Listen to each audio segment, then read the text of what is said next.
누군가의 탄식이 될 것인가, 이 노래가 될 것인가 라는 제목으로 하나님 말씀 증거하겠습니다. 여러분, 이런 생각 종종 하시지요? 내 인생이잖아. 내가 좀 실수해도, 내가 조금 죄를 지어도 누가 알겠어? 내가 얘기하지 않으면 아무도 알 수 없는 거야. 조용히만 하면 아무도 모르는 거야. 그리고 내 인생이고 내 신앙이고 내 건데 이게 무슨 상관이야. 네. 이거를 여러분 충청도 사투리로 세 글자로 줄이면 뭐가 될까요? 김수인 집사님, 뭐예요? 냅둬유. 예, 냅둬유. 냅둬유. 뭐 보태진 거 이슈? 네, 이거지요. 근데 여러분, 이런 말이 필요할 때도 있긴 있어요. 그냥 사건권 오지랖 넓은 사람들이 내 삶에, 내 인생에 막 코치코치 깨물을 때 여러분, 이 냅둬유 할 수도 있습니다. 하지만 신앙생활에 있어서만큼은, 이 죄에 있어서만큼은 아무리 개인적인 죄라 할지라도 이 냅둬유 이게 안 통한다라는 것이죠. 성경 속의 두 사람의 이야기를 오늘 함께 나누려고 합니다. 그래서 이 두 사람을 통해서 이 신앙생활에서 있어서 이 냅둬유 이게 얼마나 큰 착각이고 이 위험한 것인지 함께 살펴보려고 합니다. 이제 나눌 두 이야기들은 수천 년 전 일이지만 지금 우리의 이야기이기도 합니다. 잘 들어보시기를 바라요. 여러분을 먼저 여리고성이 무너진 그날 밤으로 데려가려고 합니다. 상상해 보십시오. 이 난공불락에 그 당시 가나안 땅에서 가장 강력한, 그 누구도 넘보지 못하는 가장 힘센 성이 여리고성이었죠. 근데 가나안 땅에 첫 발을 디뎌놓자마자 처음 전쟁을 하게 된 곳이 바로 이 여리고성이었습니다. 이스라엘 백성이. 그런데 하나님의 기적으로 칼 한 번 쓰지 아니하고 피 한 방울 흘리지 않고 여리고성을 무너뜨렸지요. 대승을 거뒀습니다. 압도적으로 승리를 거뒀습니다. 이스라엘 백성들이 너무 기분이 좋아서요, 환호합니다. 하나님이 함께 하시면 못할 게 없다. 우리가 해냈다. 다들 얼싸안고 방방 뛰면서 그냥 난리가 났겠죠. 그런데 그 무리 중에 한 남자가 있었습니다. 그 사람의 이름은 아간이었어요. 아간. 이 아간이라는 사람이 폐허가 된 여리고성을 걸으면서 무언가를 발견합니다. 그의 눈에 뭐가 들어오냐면요, 이 바벨론의 멋진 외투가 들어와요. 당시에 옷이 귀했잖아요. 그런데 아주 고급진, 아주 값비싼 바벨론산 외투가 들어옵니다. 눈에. 그뿐만이 아니고요, 금덩어리들이 눈에 들어오고요, 은 200세겔이 이 아간의 눈에 들어왔다는 거예요. 이것들을 보자마자 이 아간의 심장이 쿵쾅쿵쾅 뛰기 시작합니다. 왜 뛰었을까요? 갖고 싶어서, 내 거 하고 싶어서. 근데 심장이 왜 뛰어요? 하나님이 분명히 갖지 말라고 하셨거든요. 여리고성에 있는 모든 것은 다 하나님의 것이라고. 한 사람도 하나님의 것을 갖지 말라고 분명히 말씀하셨기 때문에 이 심장이 뛰는 거예요. 양심이 있었던 거죠. 그런데 이 양심이 금세 죽어버립니다. 쿵쾅쿵쾅 뛰던 심장이요, 점점 정상적인 그런 속도로 뛰기 시작합니다. 하나님께서 전리품을, 여리고성에 있는 모든 물건들을 다 바치라고 하셨지만 이 정도는 괜찮지 않을까? 이거 뭐 없어져도 아무도 모를 텐데, 내가 말만 안 하면은 아무도 모를 일인데, 이렇게 값비싼 것들 내가 이렇게 챙겨가지고 잘 갖고 있다가 돈이 필요할 때 이걸 팔아가지고 필요한 것들을 채운다면은 이게 우리 가족이 좀 떵떵거리고 좀 잘 살 수 있을 것 같은데 얼마나 우리 가족 고생했어. 광야를 지나면서. 아무도 모르니까 괜찮을 거야, 이런 생각을 갖습니다. 그날 밤 아간은 자기 장막 안으로 들어가 땅을 열심히 팝니다.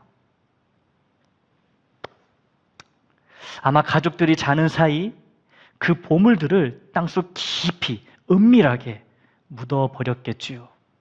흙을 덮으면서 이마에 땀을 닦으면서 안도의 한숨을 쉬었을 거예요. 휴, 됐다. 이제 아무도 모를 거야. 아무도 모를 거야. 그로부터 며칠 후에 두 번째 전쟁을 하게 됩니다. 이스라엘 백성들이. 이번에는 아이성과의 전쟁이었어요. 아이성. 예, 이름도 어른성이 아니고 여러분 아이성이에요. 그러니까 얼마나 여러분 이스라엘 백성이 보기에 만만해 보였겠습니까? 여리고 성도 무너뜨렸는데 이 아이성 같은 경우는 그냥 식은 죽 먹기라는 것이죠. 그런데 전쟁의 결과를 기다리고 있는 여호수아에게 누군가 이런 보고를 합니다. 장군님, 아이성에서 우리 군대가 참패했습니다. 라는 소식을 전해요. 여호수아가 두 길을 의심합니다. 여리고성보다 훨씬 작고 약한 아이성쯤이야 그냥 이길 거라고 의심하지 않았기 때문이죠. 이거는 꿈에도 생각하지 못했던 일이에요. 그런데 이런 일이 벌어졌어요.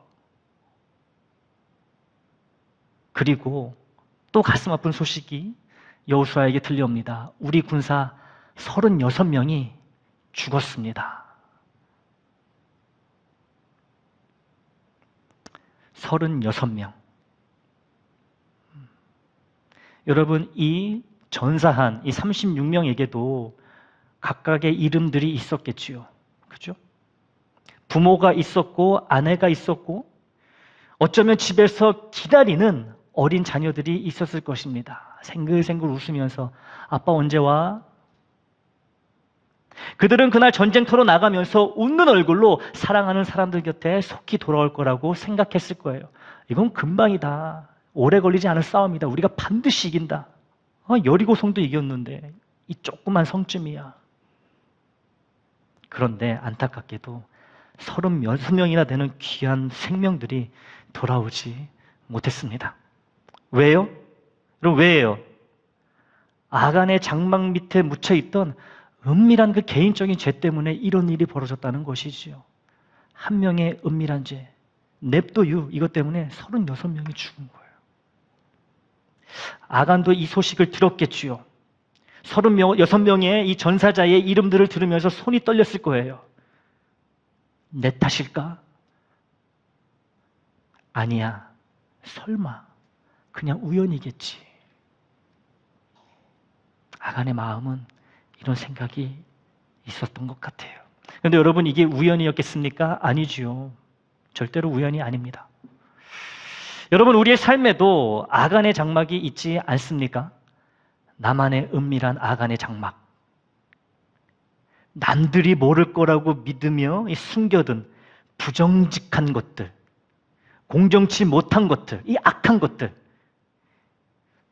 나만 잘되면 돼 라고 속삭이는 그 목소리. 나만의 이 아간의 장막 있지 않나요? 그런데 여러분 이 작은 선택, 이 작은 이 나만의 이 은밀한 이 조그만 것이 누군가의 이 피눈물이 될 수 있다는 것 알고 계십니까? 아간 때문에 36명이 죽었어요. 나의 은밀한 죄이지만, 냅도유하는 죄이지만, 잘못이지만 이게 나에게서만 끝나는 것이 아니고 내가 사랑하는 사람, 다른 이들에게 피눈물을 흘리는 결과를 가져올 수 있다는 것 여러분 알고 계십니까? 이 아간의 이 은밀한 개인적인 죄로 인해서 여러분 이스라엘은 가나안 땅에서 첫 번째 패배를 하게 됩니다. 36명이 전사하게 돼요. 공동체가 큰 혼란을 겪습니다. 그리고 하나님이 결국에는 이 아간을 잡아내시죠. 제비뽑기를 통해 가지고 범인을 잡아내십니다. 아간만 돌에 맞아 죽은 게 아니고요. 그의 가족들까지도 한꺼번에 돌에 맞아 죽습니다. 그리고 그들의 시신과 모든 재산은 불태워져 버려요. 여러분 이게 뭡니까? 아간은 이런 결과를 전혀 예상하지 못했을 거예요. 냅도유 아닙니까? 걸려도 나만 벌 받으면 되는 거 이렇게 생각하지 않았겠어요? 근데 여러분 이스라엘 전체에 큰 아픔을 주고 자신의 가족들까지도 비참하게 죽임을 당하는 이런 일을 가져왔다는 거예요. 여러분 아무도 모르는 지극히 개인적인 죄일지라도요 이 벌을 받아도 내가 받을 테니 참견하지 말라며 오히려 큰 소리 쳐도요, 절대 그렇지 않아요. 죄에 있어서는. 우리가 다 예수 안에서 다 연결되어 있기 때문에 그래요. 한 지체이기 때문에 그렇다는 것이죠. 여러분, 그렇게 생각했던 아간을 보시기를 바랍니다. 이게 나의 문제지 무슨 상관인가, 그렇게 생각했던 아간을 보시기를 바라요. 이게 그 사람 개인적인 문제로 끝났습니까?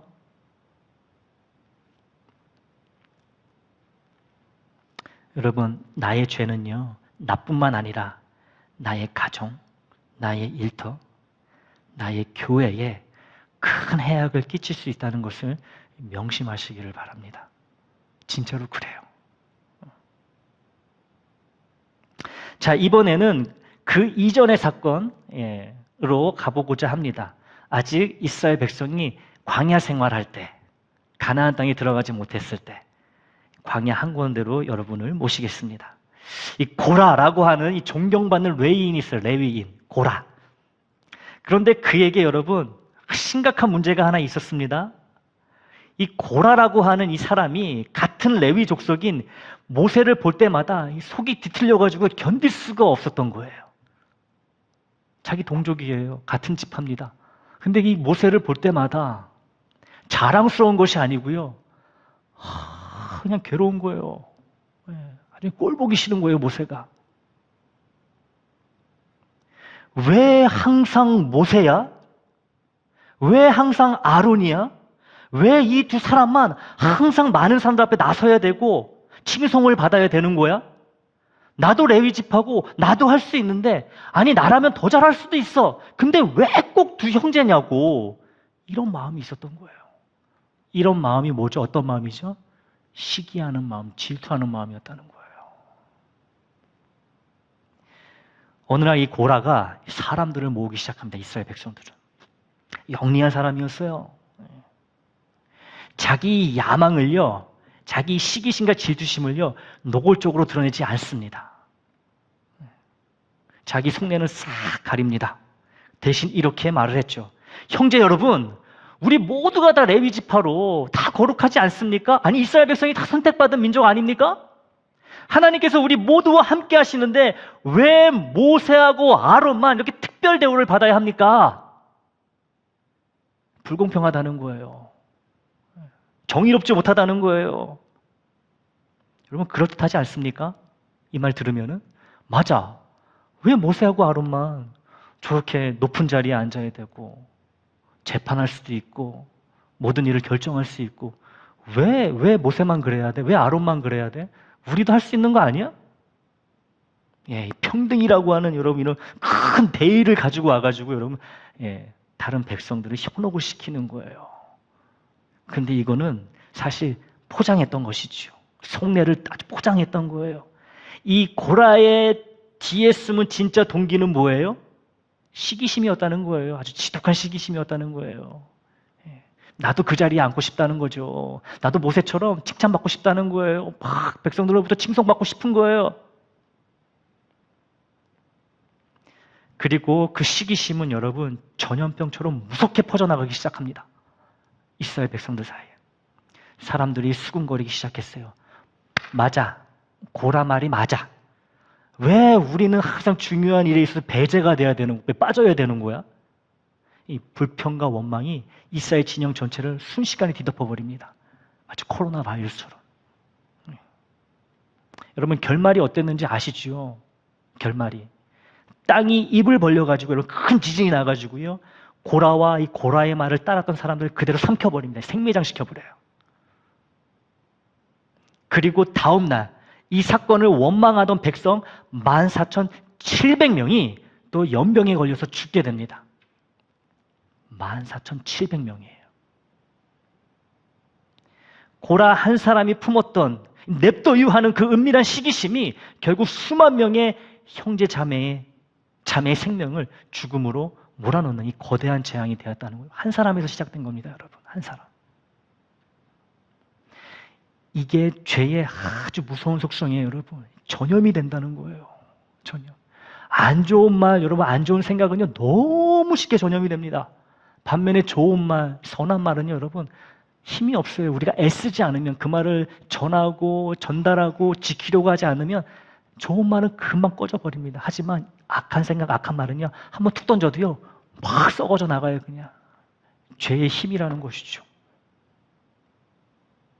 나 혼자 마음속으로 품은 미움, 나 혼자 중얼거리는 불평 한마디가 이 공동체 전체를 안에서부터 썩게 만드는 이 치명적인 독이 되었다는 이 사실, 우리가 기억해야 되는 거예요, 여러분. 나 하나쯤이야, 여러분. 이게 안 통해요, 교회는, 가정은, 믿는 사람에게는. 고라는 자신의 이 시기심을, 악한 질투심을 정의라는, 평등이라는 가면으로 가렸지만, 그 가면 뒤에 숨은 죄는 결국 이스라엘 공동체 전체를 죽음의 골짜기로 사정없이 밀어 넣어 버렸습니다. 무슨 말이에요, 여러분? 나의 은밀한 죄가 나의 가족을 사지로 몰아넣을 수 있다는 거예요. 나의 냅둬요, 내가 알아서 할게요, 이런 잘못된 마음이 우리 애장을 죽음의 골짜기로 몰아넣을 수 있다는 거예요. 나에게, 여러분, 우리 각자에게 이런 악한 힘이 있어요. 죄의 힘이 있어요. 절대로 나 하나쯤이야, 이래서 안 된다는 것이죠. 아간의 탐욕이 36명의 전사자와 그 가족의 통곡을 만들어냈듯이 고라 한 사람의 시기심이 14,700명의 생명을 앗아가는 비극의 씨앗이 되었습니다. 사랑하는 교회 여러분, 오늘 본문 로마서 5장 17절 전반부는요, 이 무서운 죄의 원리를 한 문장으로 요약하고 있습니다. 우리 한번 읽어볼까요? 시작. 한 사람의 범죄로 말미암아 사망이 그 한 사람을 통하여 왕노릇 하였은즉, 이것이 죄의 무서운 연쇄 반응입니다. 한 사람 때문에 모두가 다 사망의 그늘 아래 앉게 되었다는 거예요. 지배를 받게 되는 것이죠. 그렇듯이 나의 작은 죄, 숨겨진 탐욕, 마음 깊은 곳의 시기심도 결코 나 혼자만의 문제로 끝나지 않는다는 거예요. 반드시 연결되어 있습니다. 연결되게 되어 있어요. 내가 몰래 감춘 바빌론 외투 하나가 내 이웃의 삶을 폭삭 무너뜨릴 수 있습니다. 내가 무심코 뱉은 시기 어린 말 한마디가 우리 애장 공동체의 평화를 산산조각 낼 수 있다는 거예요. 좋지 않은 말, 악한 말 한마디가 순식간에 깨트려 버릴 수 있다는 것이죠. 그래서 야고보 사도는 이렇게 말합니다. 야고보서 3장 6절 말씀이에요. 함께 읽습니다. 시작. 혀는 곧 불이요 불의의 세계라. 혀는 우리 지체 중에서 온몸을 더럽히고 삶의 수레바퀴를 불사르나니 그 사르는 것이 지옥 불에서 나느니라. 아멘. 혀, 말이라는 거죠. 내가 입술로 범하는 아주 사소한 죄가 누군가의 눈물과 탄식이 되고, 나의 어두운 죄가 누군가의 절망이 되는 이 현실, 이것이 바로 사망이 세상을 지배하는 이 참혹한 모습이 된다는 거예요. 나 하나쯤이야 라는 이 말, 여러분, 하지만 나 하나가 이 아간이었을 때 여러분 공동체는 무너졌고요. 그 나 하나가 고라였을 때 이 수만 명의 생명이 꺼져갔습니다. 죄는 결코 장막 밑에 얌전히 머물러 있지 않아요. 내가 아무리 감추려고 해도요, 드러나게 돼 있어요. 어떻게든 그 죄의 영향력을 부리게 되어 있다는 것이지요. 보이지 않는 독가스처럼 스물스물 스며나와 내가 사랑하는 사람들의 숨통을 조이고요, 나의 자녀들의 미래를 어둡게 만들 수 있다는 거예요. 갈라디아서 6장 7절의 말씀이 바로 그런 의미예요. 함께 보겠습니다. 함께 읽을게요. 시작. 스스로 속이지 말라. 하나님은 업신여김을 받지 아니하시나니 사람이 무엇을 심든지 그대로 거두리라. 아멘. 내가 오늘 선택한 작은 불의가 내일 나의 가정에, 일터에, 이 애장에 거대한 비극으로 돌아올 수 있다는 이 엄중한 사실 앞에 우리는 겸허히 무릎을 꿇어야 되는 줄 압니다. 심은 대로 거둔다고 말씀하시잖아요. 그런데 여러분, 우리가 여기서 절망하며 멈출 필요가 없습니다. 멈춰서는 안 돼요. 오늘 말씀, 본문 말씀 후반부는요, 이 절망이 아니라 희망과 승리의 메시지를 그러함에도 우리에게 전하고 있습니다. 우리 로마서 5장 17절 후반부 한번 보실까요? 자, 읽습니다. 시작.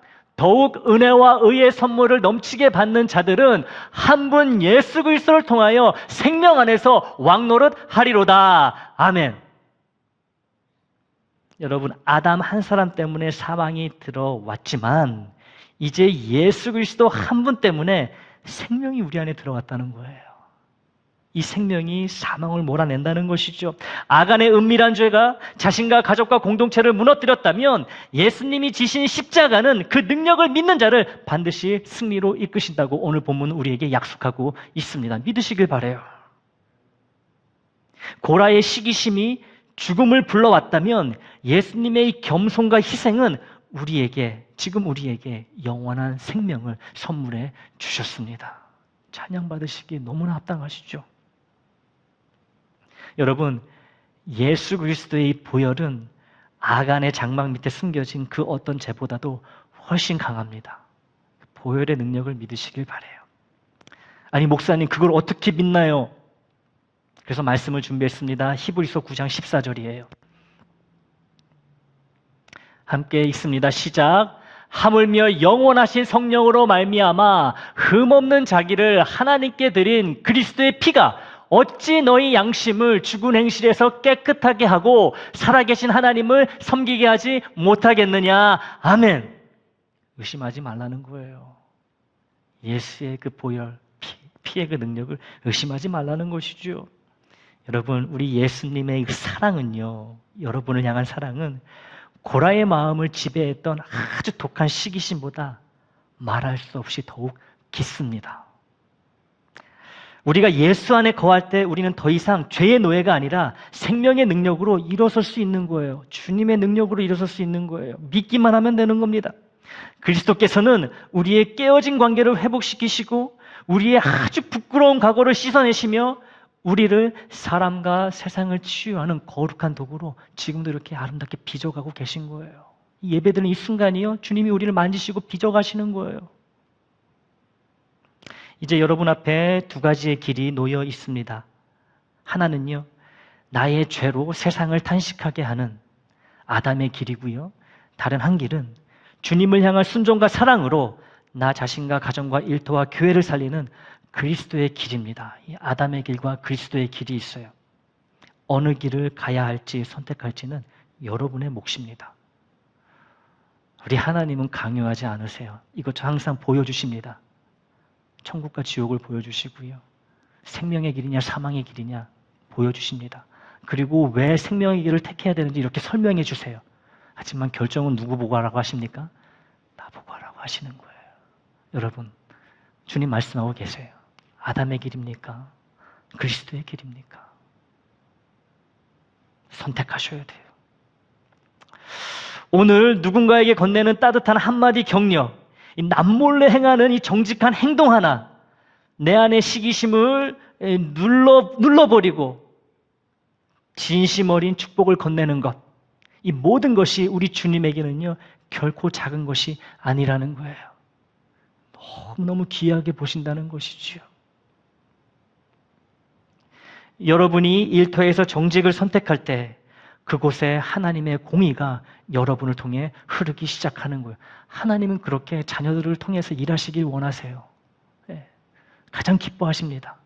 우리 없어도 다 하실 수 있지만 우리를 통해서 하시기를 너무너무 기뻐하시는 거예요. 여러분이 가정과 교회에서 먼저 용서하고 먼저 용서를 구할 때 그곳에 천국의 평화가 여러분을 통해 임하게 된다는 거예요. 에베소서 4장 32절은 그 분명한 근거와 방법을 우리에게 가르쳐 줍니다. 어떻게 정직해야 되고 어떻게 용서하고 용서를 할까? 그 방법이 나와 있어요. 함께 읽습니다. 시작. 서로 친절하게 하며 불쌍히 여기며 서로 용서하기를 하나님이 그리스도 안에서 너희를 용서하신가 같이 하라.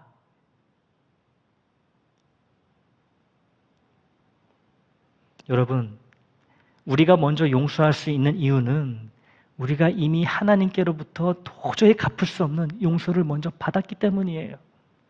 용서받은 자만이, 그 용서의 깊이를 아는 자만이 내 이웃을 용서할 수 있게 됩니다. 내가 아직도 누구를 용서하기 힘들다.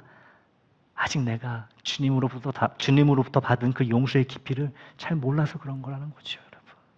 주님으로부터 받은 그 용서의 은혜의 깊이를 여러분 깊이 깨달으시길 바랍니다. 그러면 나의 용서의 깊이도 넓어지게 되는 거예요.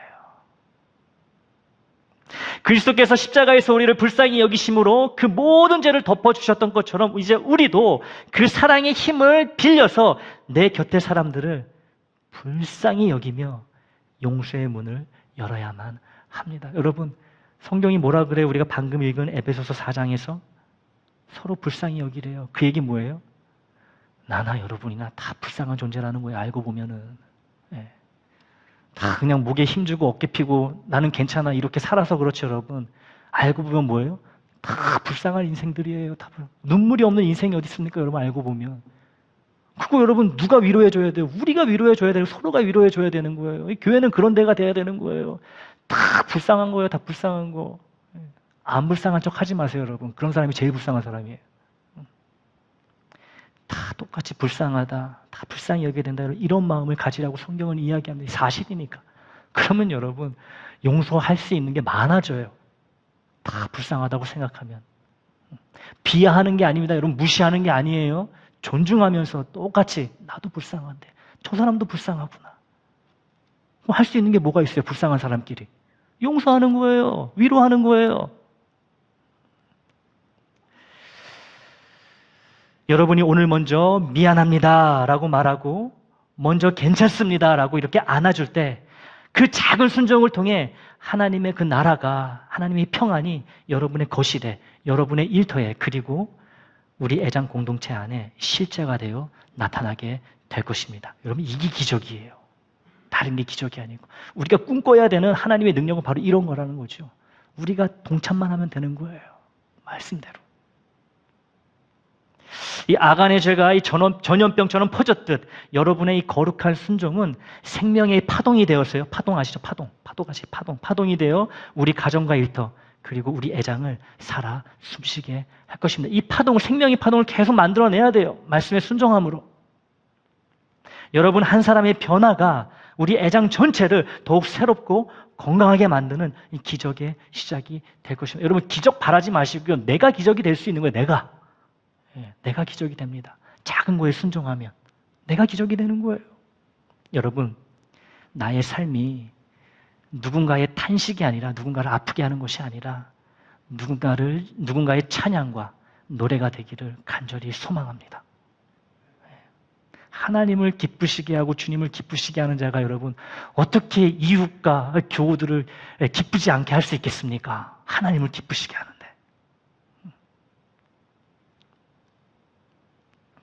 나의 존재가 사망의 통로가 아니라 생명의 통로가 되기를 오늘 이 자리에서 결단하시기를 축복합니다. 결단하세요.